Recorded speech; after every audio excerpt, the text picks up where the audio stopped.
നമുക്കിനി ഒരു കാര്യമുണ്ട്. ലോകം മുഴുവൻ മാറിക്കൊണ്ടിരിക്കുകയാണ്. നോളജ് എക്സ്പ്ലോഷനാണ് ലോകത്ത് മുഴുവൻ. അറിവാണ്. ഓരോ നിമിഷവും പുതിയ അറിവുകൾ ഉണ്ടായിക്കൊണ്ടിരിക്കുകയാണ്. നമുക്ക് കാലത്തിന്റെ മുൻപേ നടക്കാൻ നമുക്ക് കഴിയണം. ഇപ്പോൾ കേരളത്തിൽ നടക്കുന്നത് പുറകിലേക്കുള്ള തിരിഞ്ഞു നടത്തമാണ്. നമുക്ക് പോകേണ്ടത് മുൻപിലേക്കാണ്. ഇനി നമ്മുടെ പൊസിഷൻ, നമ്മൾ കേവലം പ്രതിപക്ഷം മാത്രമല്ല, ഇനി നമ്മൾ അധികാരത്തിലേക്ക് വരാൻ പോകുന്ന മുന്നണി കൂടിയാണ്. നമ്മൾ ഗവൺമെന്റിനെ കുറ്റപ്പെടുത്തും, ഗവൺമെന്റിന്റെ തെറ്റുകൾ ചൂണ്ടിക്കാണിക്കും. ഇനി അത് മാത്രം പോരാ. എവിടെയാണ് ഗവൺമെന്റ് ഫെയിൽ ചെയ്തത്, എവിടെയാണ് പരാജയപ്പെട്ടത്, അവിടെ നമുക്ക് ബദലുണ്ടാകണം. നമുക്ക് കൃത്യമായ പരിപാടികൾ ഉണ്ടാകണം. നമ്മൾ പറഞ്ഞു കേരളത്തിന്റെ സമ്പദ് വ്യവസ്ഥ തകർന്നു. കേരളത്തിന്റെ ചരിത്രത്തിലെ ഏറ്റവും വലിയ സാമ്പത്തിക കടക്കണിയിലേക്ക് കേരളം കൂപ്പുകുത്തുകയാണ്. മാർച്ചിൽ ഇവർ അധികാരത്തിൽ നിന്നിറങ്ങുമ്പോൾ 6 ലക്ഷം കോടി രൂപയുടെ സാമ്പത്തിക ബാധ്യതയുമായിട്ടാണ് ഇവർ അധികാരത്തിൽ ഇറങ്ങുന്നത്. അപ്പൊ നമ്മളോടൊരു ചോദ്യമുണ്ട്. നമ്മൾ വന്നാൽ കേരളത്തെ സാമ്പത്തികമായ ഈ കടക്കണിയിൽ നിന്നും തകർച്ചയിൽ നിന്നും രക്ഷിക്കാൻ കൃത്യമായ പദ്ധതികളും പരിപാടികളും നമുക്കുണ്ട്. നമ്മുടെ നികുതി സമ്പ്രദായം ഉൾപ്പെടെയുള്ള കാര്യങ്ങൾ റീസ്ട്രക്ചർ ചെയ്ത് സംസ്ഥാനത്തിന്റെ വരുമാനം വർദ്ധിപ്പിച്ച് കടങ്ങൾ നികത്തി ഖജനാവ് നിറച്ച് സാമൂഹ്യ സുരക്ഷാ പദ്ധതികളും വികസന പദ്ധതികളും നടപ്പാക്കാനുള്ള ഇതുവരെ കാണാത്ത പദ്ധതികളുമായിട്ടാണ് UDF വരുന്നത്. ഇതുവരെ കാണാത്ത പദ്ധതികൾ, സ്വപ്ന പദ്ധതികൾ, കേരളം ആഗ്രഹിച്ച, നമ്മൾ എവിടെ എത്തി നിൽക്കേണ്ട ഒരു സംസ്ഥാനമാണ്, അവിടേക്ക് കേരളത്തെ എത്തിക്കാനുള്ള വ്യക്തമായ പദ്ധതികൾ നമുക്കുണ്ടാകും. നമ്മൾ പറഞ്ഞു ആരോഗ്യ കേരളം വെന്റിലേറ്ററിലാണ്, പറഞ്ഞില്ലേ? ആരോഗ്യ കേരളം വെന്റിലേറ്ററിലാണെങ്കിൽ ആ വെന്റിലേറ്ററിലുള്ള രോഗിയെ ചികിത്സിച്ച് ഭേദമാക്കി പൂർണ്ണാരോഗ്യവതിയാക്കി നടത്താൻ വേണ്ടിയിട്ടുള്ള ആരോഗ്യ രംഗത്തെ പദ്ധതികൾ ഫെബ്രുവരി ആദ്യവാരം നമ്മൾ പ്രഖ്യാപിക്കും. നമ്മളൊരു ഹെൽത്ത് കോൺക്ലേവ് നടത്തി, ഹെൽത്ത് കമ്മീഷൻ നിയമിച്ച് 300ഓളം ഡോക്ടർമാർ UDFന്റെ ആരോഗ്യ പദ്ധതിക്ക് വേണ്ടി പ്രവർത്തിക്കുകയാണ്. അതിന്റെ ഡോക്യുമെന്റ് ആവുക. നമ്മൾ പറഞ്ഞു കേരളത്തിൽ നിന്ന് ബ്രെയിൻ ഡ്രെയിനാണ്, കുട്ടികൾ പോകുന്നു. 5 കൊല്ലത്തിനകം കേരളം വൃദ്ധസദനമായി മാറുമെന്ന് നമ്മൾ ഭയപ്പെടുന്നു. എന്തു ചെയ്യും നമ്മൾ? നമുക്ക് വേണ്ടേ പദ്ധതികൾ? എന്തുകൊണ്ടാണ് കുട്ടികൾ പഠിക്കാൻ പുറത്തേക്ക് പോകുന്നത്? എന്തുകൊണ്ടാണ് പഴയ കോഴ്സുകളിൽ ആരും വരാത്തത്?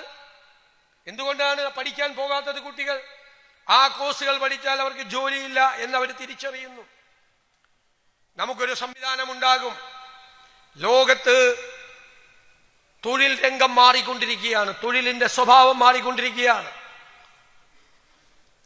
ആഗോള വ്യാപകമായി തൊഴിലിന്റെ സ്വഭാവം വേഗത്തിൽ മാറിക്കൊണ്ടിരിക്കുന്നു. അത് കൃത്യമായി പഠിച്ച് അതിന്റെ കറസ്പോണ്ടിങ് ആയിട്ടുള്ള ആ സാധ്യതകളുള്ള കോഴ്സുകൾ കേരളത്തിലുണ്ടാവും. അവരെ റീസ്കിൽ ചെയ്ത് ലോകത്തിലെ ഏത് സ്ഥാപനത്തിനും കേരളത്തിൽ വന്ന് അവരെ കൂട്ടിക്കൊണ്ടുപോകാൻ ഉള്ള സംവിധാനമുള്ള സെന്റേഴ്സ് ഓഫ് എക്സലൻസ് കേരളത്തിലുണ്ടാകും. ആരോഗ്യരംഗത്ത് ഗൾഫ് നാടുകളിൽ നിന്നുൾപ്പെടെ ചികിത്സ നേടി കേരളത്തിലേക്ക് വരാൻ സാധ്യതയുള്ള ആരോഗ്യ സ്ഥാപനങ്ങൾ കേരളത്തിലുണ്ടാകും. ഹോളിസ്റ്റിക് മെഡിസിൻ ഉണ്ടാകും, റീഹാബ് സെന്ററുകൾ ഉണ്ടാകും. ആരോഗ്യത്തിന്റെയും വിദ്യാഭ്യാസത്തിന്റെയും ഏഷ്യയിലെ ഡെസ്റ്റിനേഷൻ പോയിന്റ് ആക്കി നമുക്ക് ഈ കേരളത്തെ മാറ്റാൻ കഴിയും. വന്യജീവി ആക്രമണത്തെ തടയാൻ പരമ്പരാഗതമായ മാർഗങ്ങൾ ഉണ്ട്, അത് പോരാ. ആധുനികമായ സങ്കേതങ്ങൾ, ആർട്ടിഫിഷ്യൽ AI ടൂൾസ് ഉപയോഗിച്ചുകൊണ്ടുള്ള വന്യജീവികളിൽ നിന്ന് ജനങ്ങളെ സംരക്ഷിക്കാനുള്ള പദ്ധതികൾ നമുക്കുണ്ട്, കൃത്യമായ പദ്ധതികൾ. തീരപ്രദേശത്ത് ക്ലൈമറ്റ് ചേഞ്ച് കൊണ്ട് തകരുന്ന തീരപ്രദേശത്തെ ജനങ്ങളുടെ സങ്കടം മാറ്റാനുള്ള പദ്ധതികൾ നമുക്കുണ്ട്. ഇതുമാത്രം പോരാ, പുതിയ പദ്ധതികൾ വേണം.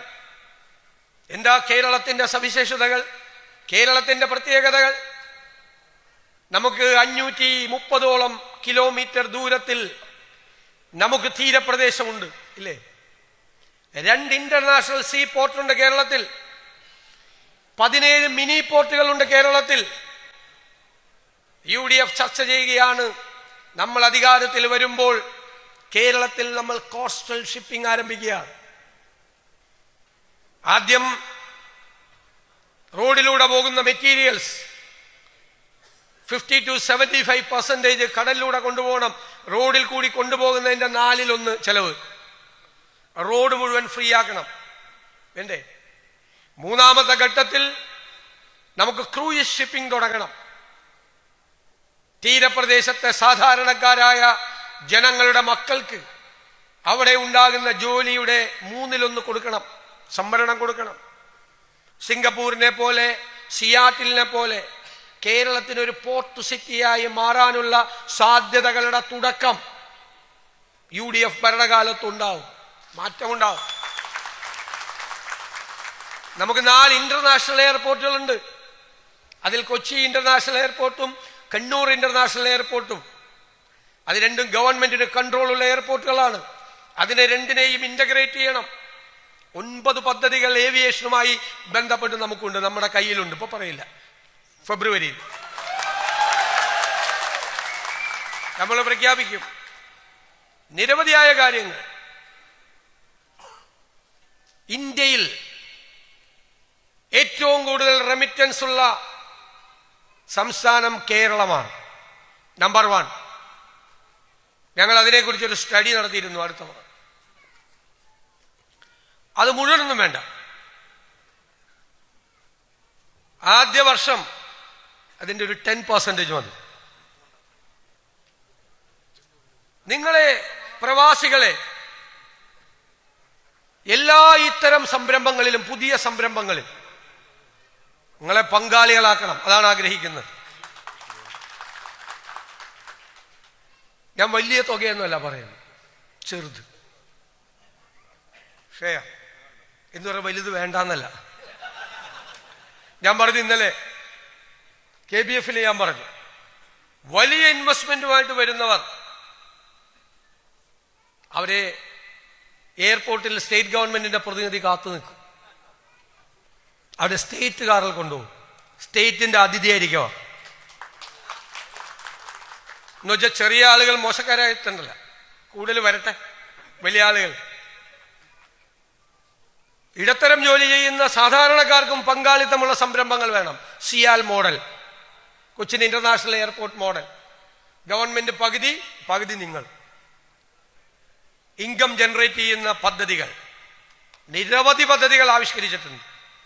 അത് കേരളത്തിന്റെ മറ്റ് വിഷയങ്ങൾ കൂടി പരിഹരിക്കപ്പെടുന്ന പദ്ധതികളാണ്. ലാഭമുണ്ടാകുന്നതോടൊപ്പം കേരളം കുറെ നാളായി കാത്തിരിക്കുന്ന, ഞാൻ പറഞ്ഞതുപോലെ ആരോഗ്യരംഗത്ത്, വിദ്യാഭ്യാസ രംഗത്ത്, അടിസ്ഥാന വികസന രംഗത്തെല്ലാം കേരളത്തിന്റെ വിഷയങ്ങൾ അഡ്രസ് ചെയ്യുന്നതോടൊപ്പം നിങ്ങളുടെ ഒരു ഇൻവെസ്റ്റ്മെന്റ് നിങ്ങൾ തിരിച്ചു വരുമ്പോൾ നിങ്ങൾക്ക് അതിന്റെ ഗുണം കിട്ടും. അതിനു മുമ്പ് കിട്ടില്ലെന്നല്ല, അതിനു മുമ്പും ഷെയർ ഹോൾഡേഴ്സാണ്. സാധാരണ ഷെയർ ഹോൾഡേഴ്സിന് കിട്ടുന്ന ഒരു വരവുണ്ടാവും, ആ വരവുണ്ടാക്കണം. അതിനുള്ള പദ്ധതികളാണ്. 200 പ്രോജക്റ്റാണ് NRIക്കാർക്ക് വേണ്ടി. 200 പ്രോജക്റ്റ്. നമ്മളിത്, ഞാൻ നിങ്ങളോട് തുറന്നു പറയുന്നത്, ആദ്യമായിട്ട് പറയാണ്, ഇത് പ്രിപ്പയർഡാണ്. ഇപ്പോൾ ഉണ്ട് കയ്യിൽ, അധികാരത്തിൽ വന്നിട്ടല്ല, ഇപ്പൊ നമ്മുടെ കയ്യിലുണ്ട് 200ഓളം പ്രോജക്റ്റുകൾ. നിങ്ങളെ പങ്കാളികളാക്കാൻ സാധിക്കുന്നവർ. ഈ റെമിറ്റൻസിനെ നിങ്ങൾ കഷ്ടപ്പെട്ട് ഈ കൊടും ചൂടിൽ, കൊടും തണുപ്പിൽ നിങ്ങൾ അധ്വാനിച്ചയക്കുന്ന പണം നിങ്ങൾക്കും നിങ്ങളുടെ കുടുംബത്തിനും നമ്മുടെ കേരളത്തിനും പ്രയോജനകരമായി മാറാൻ കഴിയുന്ന, കൺവേർട്ട് ചെയ്യാൻ കഴിയുന്ന, ട്രാൻസ്ലേറ്റ് ചെയ്യാൻ കഴിയുന്ന 200ഓളം പദ്ധതികൾ. അത് കൂടിക്കൊണ്ടിരിക്കുകയാണ്. ഞാൻ പറഞ്ഞു, 5 കൊല്ലം നമ്മൾ പ്രതിപക്ഷത്തിരുന്ന് പൂർത്തിയാക്കുമ്പോൾ ഏറ്റവും വലിയ സന്തോഷം എന്താണ് എന്നോടൊരു ഇന്റർവ്യൂവിൽ ചോദിച്ചു. ഞാൻ പറഞ്ഞു, നമ്മുടെ സംസ്ഥാനമായ കേരളത്തിൽ ഈ 5 കൊല്ലക്കാലം പ്രതിപക്ഷത്തിരുന്ന് ഒരു ഹർത്താൽ പോലും നടത്തിയില്ല എന്നതാണ് ഈ പ്രതിപക്ഷത്തിന്റെ സന്തോഷം. ഇനി കേരളത്തിന് പുറത്തേക്ക് കേരളത്തിനെ കുറിച്ചൊരു മോശമായിട്ട് ഒരു മെസ്സേജ് പോകാൻ പാടില്ല. ഞാൻ ട്രേഡ് യൂണിയൻ രംഗത്ത് കേരളത്തിൽ ഏറ്റവും കൂടുതൽ ട്രേഡ് യൂണിയനുകൾ ഉള്ള ഒരാളാണ് ഞാൻ. കഴിഞ്ഞ 15-20 വർഷമായി ട്രേഡ് യൂണിയൻ രംഗത്ത് പ്രവർത്തിക്കുന്ന ഒരാളാണ് ഞാൻ. ട്രേഡ് യൂണിയൻ ലീഡർഷിപ്പിലിരുന്ന ഒരു സ്ഥലത്തും ഒരു സമരവും ഉണ്ടായിട്ടില്ല. ഞങ്ങൾ തൊഴിലാളികളോട് പറയുന്നത്, you work hard, make the company profitable, പിന്നെ ഞങ്ങൾ നിങ്ങൾക്ക് വേണ്ടി ബാർഗെയിൻ ചെയ്യും. കമ്പനി ഉണ്ടാക്കുന്ന ലാഭത്തിന്റെ പ്രൊഡക്ഷൻ ഇൻസെന്റീവ് തൊഴിലാളിക്ക് മേടിച്ചു കൊടുക്കും ടേബിളിൽ ഇരുന്ന്. അതാണ് സിസ്റ്റം. പിന്നെ വേറൊരു കുഴപ്പമുണ്ട്. എന്താ കുഴപ്പം? നിങ്ങളെല്ലാം സ്വകാര്യ സ്ഥാപനങ്ങളിൽ വർക്ക് ചെയ്യുന്നവരാണ് കൂടുതൽ. ഇവിടുത്തെ ഗവൺമെന്റ് സെക്ടറിലുണ്ട്. ഇവിടെ നിങ്ങളൊരു കമ്പനിയിലെ മാനേജരാണ്. നിങ്ങളോട് പറയുകയാണ്, 3 മാസം കൊണ്ട് ഈ പ്രോജക്റ്റ് പൂർത്തിയാക്കണം. നിങ്ങളുടെ MD, മാനേജിംഗ് ഡയറക്ടർ, നിങ്ങളുടെ CEO നിങ്ങളോട് പറയാം. നിങ്ങൾ 3 മാസം ലീവ് എടുത്ത് നാട്ടിലേക്ക് പോവാണ്. അത് ചെയ്യാതെ തിരിച്ചു വരുമ്പോഴാ പണിയുണ്ടാവില്ല. നമ്മുടെ നാട്ടിൽ വേറൊരു ഗുണമുണ്ട്. സർക്കാർ ഉദ്യോഗസ്ഥരോട് 3 മാസം കൊണ്ട് ഒരു കെട്ടിടം പണിയാൻ 2 ഏക്കർ സ്ഥലം എടുത്തു എന്നൊന്നൊരു തഹസിൽദാരോട് പറഞ്ഞാൽ, 3 മാസം കൊണ്ട് എടുത്തു തരണം എന്ന് പറഞ്ഞാൽ 6 കൊല്ലം കഴിഞ്ഞാൽ എടുത്തു തരില്ല. ഒരു കുഴപ്പമില്ല. 50 കോടി രൂപയുടെ പദ്ധതി 2 കൊല്ലം കൊണ്ട് തീർക്കേണ്ട പദ്ധതി 10 കൊല്ലമായാലും തീരില്ല. 10 കൊല്ലം കഴിയുമ്പോൾ അത് 50 കോടി രൂപയുടെ പദ്ധതി 500 കോടിയാകും. എക്സ്ചക്കറിൽ നിന്ന് ലീക്കേജാണ്. നമ്മുടെ പണം, ഞാനും നിങ്ങൾ നികുതി കൊടുക്കുന്ന പണം സ്വകാര്യ സ്ഥാപനങ്ങളിൽ നന്നായി അത് നടക്കാമെങ്കിൽ എന്തുകൊണ്ട് ഗവൺമെന്റിൽ നടക്കില്ല? ഇവിടെ നടക്കുമല്ലോ, ഇല്ലേ? ഇവിടുത്തെ ഗവൺമെന്റിൽ നടക്കുമല്ലോ, ചെയ്യുമല്ലോ ജോലി. നിങ്ങൾ പറഞ്ഞാൽ അക്കൗണ്ടബിലിറ്റി ഇല്ല. നമ്മൾ UDF അധികാരത്തിൽ വന്നാൽ എല്ലാവർക്കും അക്കൗണ്ടബിലിറ്റി ലീഗലൈസ് ചെയ്യാൻ പോവുകയാണ്.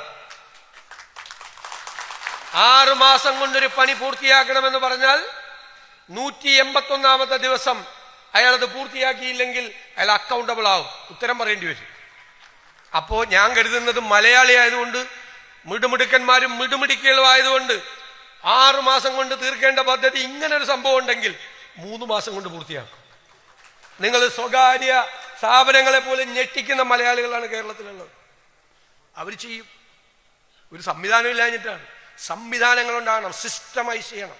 നമുക്ക് സിസ്റ്റം ഉണ്ടാകണം, അത് ലീഗലൈസ് ചെയ്യണം. ഞാൻ കരുതുന്നത് അങ്ങനെ ഒരു നിയമം വന്നാൽ ആദ്യത്തെ 2 കൊല്ലം ഇത്തിരി കട്ടിയായിട്ട് പിടിക്കേണ്ടി വരും. 2 കൊല്ലം കഴിഞ്ഞാൽ ഒരാൾക്കെതിരെ നടപടി എടുക്കേണ്ടി വരില്ല. കാരണം അതൊരു കൾച്ചറായി മാറും. മാറ്റം വേണ്ടേ? എല്ലാ കാലത്തും ഇങ്ങനെ പോയാൽ മതിയോ നമ്മുടെ കേരളം? പോരാ, നമുക്ക് മാറ്റമുണ്ടാകണം. ഇതിന്റെ മുഴുവൻ ബെനഫിഷ്യറീസ് ഞാൻ നിങ്ങളോട് പറയുന്നു, നമ്മുടെ വരാനിരിക്കുന്ന തലമുറയായിരിക്കും, നമ്മുടെ കുഞ്ഞുങ്ങളായിരിക്കും. അവർക്ക് അഭിമാനത്തോടു കൂടി ലോകത്തിലെ ഏത് രാജ്യത്തും പോയി ഞങ്ങൾ കേരളത്തിൽ നിന്നാണ് വരുന്നത് എന്ന് പറയാൻ കഴിയുന്ന ഒരു സാഹചര്യം നമുക്ക് നമ്മുടെ സംസ്ഥാനത്ത് ഉണ്ടാക്കണം. നമുക്കതിന് കഴിയും. ഞാൻ ഇത്തരം വിഷയങ്ങൾ നിങ്ങളോട് പറഞ്ഞു. ഞാൻ എവിടെ നിന്നാണ് എനിക്കിതെല്ലാം കിട്ടിയത്? എനിക്കിത്രയൊന്നും അറിവൊന്നുള്ള ആളല്ല. മലയാളികൾ ലോകത്തിന്റെ വിവിധ ഭാഗങ്ങളിൽ വിവിധ രംഗങ്ങളിൽ പ്രവർത്തിക്കുന്ന ആ മലയാളികളാണ്, അവരുടെ വൈദഗ്ധ്യമാണ്. ഞാൻ കോസ്റ്റൽ ഷിപ്പിങ്ങിനെ കുറിച്ച് ആലോചിച്ചപ്പോൾ 4 മലയാളികളായ മാരിടൈം എക്സ്പേർട്സ് ആണ് എന്നെ സഹായിക്കാൻ വന്നത്. ഏവിയേഷൻ എക്സ്പേർട്സ് കേരളത്തിൽ, ലോകത്ത് പല സ്ഥലങ്ങളിലും പോയി അത്ഭുതങ്ങൾ ഉണ്ടാക്കിയ വ്യക്തികൾ, ലോകത്തെല്ലായിടത്തും പോയി ലോകത്തിലെ പല രാജ്യങ്ങളുടെയും മാറ്റങ്ങൾക്ക് നേതൃത്വം കൊടുക്കാൻ കഴിയുന്ന വലിയൊരു സമ്പത്ത്, അല്ലെ, ഒരു ഇന്റലക്ച്വൽ പ്രോപ്പർട്ടി നമുക്കുണ്ട്. നമ്മൾ അതിനെ പ്രയോജനപ്പെടുത്തണം. കഠിനാധ്വാനം ചെയ്താൽ ഇനിയും ചെയ്യണം. ഇപ്പോഴത്തെ തെരഞ്ഞെടുപ്പ് ജയിച്ചൊന്നും കാര്യമില്ല, സന്തോഷം. അത് നമുക്ക് മഹായുദ്ധത്തിന് വേണ്ടിയിട്ടുള്ള നമ്മുടെ പോരാട്ടത്തിൽ നമ്മുടെ ഇന്ധനമാണ്, നമ്മുടെ ഊർജമാണ്.